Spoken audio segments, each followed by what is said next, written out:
നമ്മൾ എവിടെ പോവാ? ആരെ കാണാൻ പോവാ? അപ്പൂപ്പനെ കാണാൻ പോവാണോ?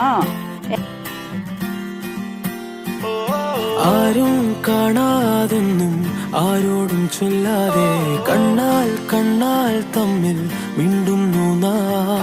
ഞാനും നീയും തേടും നാളെത്തും വൈകാതെ ചായം തൂകും തമ്മിൽ മെല്ലെ മെല്ലെ മിന്നും. നിന്നാണം കാണാനായി നിൻ കോപം വാടാനായി